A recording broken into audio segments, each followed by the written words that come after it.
So class third अब हम पढ़ने जा रहे हैं chapter number 3 globes and maps.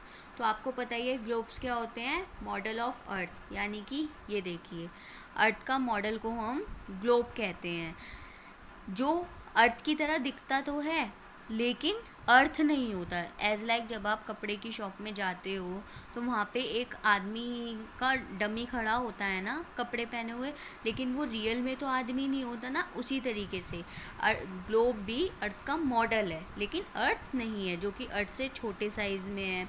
अर्थ में जैसे जैसे कॉन्टिनेंट्स और ओशियंस दिखाए जाते हैं उसी तरीके से ग्लोब में भी वो दिखाए जाते हैं, डिफरेंट डिफरेंट पार्ट अर्थ के। अच्छा, अब हम जानते हैं कि मैप क्या होता है। तो मैप जो होता है एक फ्लैट पेपर पे, ये देखिए एक पेपर पे हमारे अर्थ का सरफेस डिफाइन वे में, यानी कि अर्थ के अंदर कहाँ पर कौन सा कंट्री है, कौन सा स्टेट है, कौन सी सिटी है, या कहाँ कहाँ पर कौन सी रिवर्स और माउंटेन्स है, वो सब किसके थ्रू हमें पता चलता है, मैप के थ्रू। ये सब डिटेल्स हमारी मैप में गिवन होती हैं। ये देखिए आप लोग ध्यान से देखो, ये है ना एक फ्लैट पेपर जिसके ऊपर मैप ड्रॉ हुआ है और स्टेट सिटीज़ सब कुछ यहाँ पे मेंशन हुआ है, ठीक है।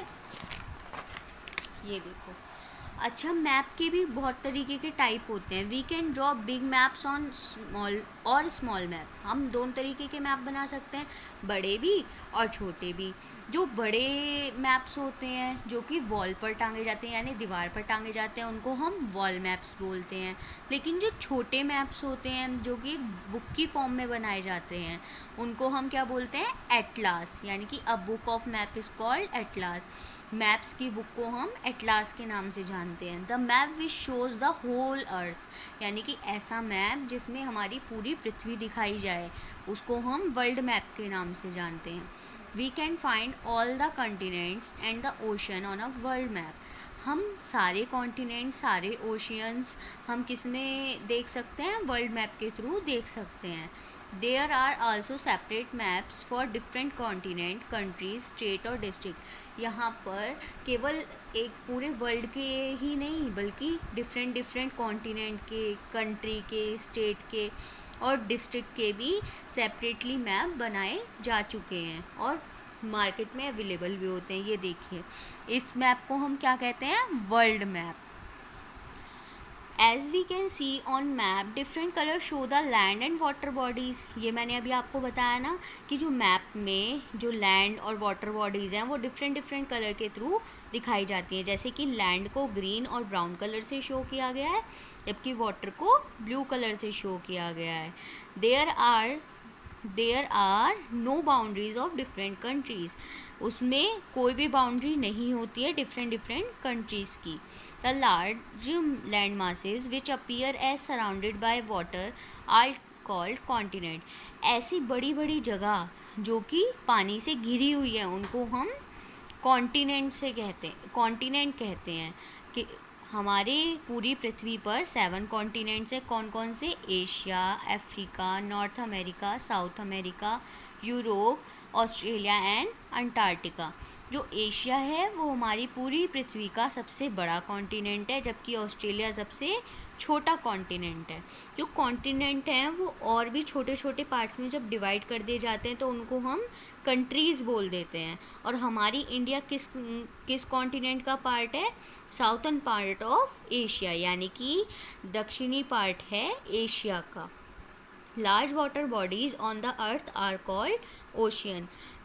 जो बड़ी बड़ी पानी से घिरी हुई जगह होती हैं या जिन जगह को पानी ने कवर किया हुआ होता है उसको ओशियन कहते हैं। अब देखिए यहाँ पे एक कन्फ्यूज़न है कि कॉन्टिनेंट और ओशियन में मैम हम कंफ्यूज हो जाएंगे।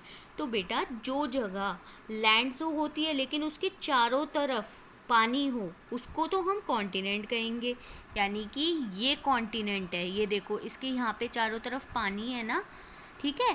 तो ये जो पानी वाली सरफेस है इसको तो ओशियन कहते हैं और ये जो लैंड वाली सरफेस है इसको कॉन्टिनेंट कहते हैं, ठीक है। अब 5 ओशियन होते हैं हमारी पूरी दुनिया में। कौन कौन से, Pacific, Atlantic, Arctic, southern and Indian ocean. जो पैसिफिक ओशियन है वो सबसे बड़ा ओशियन है हमारी अर्थ का। The surface of earth has many smaller water bodies. हमारी अर्थ की सरफेस पे बहुत छोटी छोटी वाटर बॉडीज़ भी हैं जिनको हम क्या कहते हैं, सीज, यानी कि समुद्र, गल्फ, बेस, लेक्स, पॉन्ड्स और रिवर्स, यानी कि समुद्र, नदियाँ, कुछ छोटे छोटे तालाब, इन नदियाँ और इन सबको हम क्या कहते हैं, छोटी छोटी वाटर बॉडी अपनी अर्थ की। अब मैप वर्क कैसे करता है, हम डायरेक्शन कैसे जानेंगे? तो मैप की जो होती हैं 4 डायरेक्शन होती हैं मेनली, नॉर्थ, साउथ, ईस्ट और वेस्ट, यानी कि नॉर्थ, साउथ, ईस्ट और west. A map is drawn with these 4 direction in mind. Map जो होता है इन डायरेक्शन को रखकर बनाया जाता है दिमाग में। The top of the map shows the north, ये पार्ट मैप का नॉर्थ डायरेक्शन को शो करता है, जबकि the bottom of map shows the south direction, यानी कि इस डायरेक्शन से हम साउथ डायरेक्शन को पॉइंट आउट करते हैं। मैप के राइट में ईस्ट डायरेक्शन और लेफ्ट में वेस्ट डायरेक्शन को हम मेंशन करते हैं। When we know where the 4 direction are, it is easy to find a place using a map. जब हमें इन चारों डायरेक्शन के बारे में अच्छे से पता होगा तो हम ईज़िली मैप के थ्रू किसी भी जगह को ढूंढ सकते हैं। Old days, in old days travellers and seller use the instrument called the compass. पुराने समय की बात है जब जो ट्रैवलर यानी कि यात्री और बड़े बड़े व्यापारी होते थे, वो जब मैप के थ्रू ट्रैवलिंग करते थे, यानी कि कोई चल के या फिर सी के थ्रू जब वो ट्रैवलिंग करते थे तो वो एक इंस्ट्रूमेंट का यूज़ करते थे जिसको हम कंपास बोलते हैं, जिससे हम सारी डायरेक्शंस का पता लगा सकते हैं। A compass is like a watch, वो एक घड़ी की तरह होता है जिसकी जो निडल है वो हमेशा नॉर्थ डायरेक्शन के पास रहती है, यानी कि आप कहीं भी खड़े होगे, जिस भी डायरेक्शन में उसकी निडल जाएगी उस डायरेक्शन में नॉर्थ डायरेक्शन होगा। तो इसके थ्रू अगर हमें एक डायरेक्शन मिल जाएगी तो बाकी डायरेक्शन का तो हम खुद पता लगा सकते हैं। इसी तरीके से so whatever the weather the traveller would know where north is. इसीलिए कोई भी सीज़न हो, कुछ भी कंडीशन हो जाए, लेकिन ट्रैवलर को हमेशा पता होगा कि नॉर्थ डायरेक्शन किधर है। From this they were able to find out the other direction, और इसी के थ्रू वो अलग अलग बाकी सारी डायरेक्शंस भी ढूंढ सकता है। The compass is use even today to figure out direction. Compass को डायरेक्शन पता करने के लिए यूज़ किया जाता है। और aeroplanes are guided to the airports by landing lights during the course of their journey. और एरोप्लेन्स को भी गाइड किया जाता है एयरपोर्ट्स पे लैंडिंग के लिए जर्नी के थ्रू। सो ये आपका चैप्टर 3 कंप्लीट हो गया है। प्लीज़ इसको ध्यान से पढ़ना, और यूटी आने वाले हैं, प्लीज़ बच्चों ध्यान से उनकी तैयारी कीजिएगा। Thank you.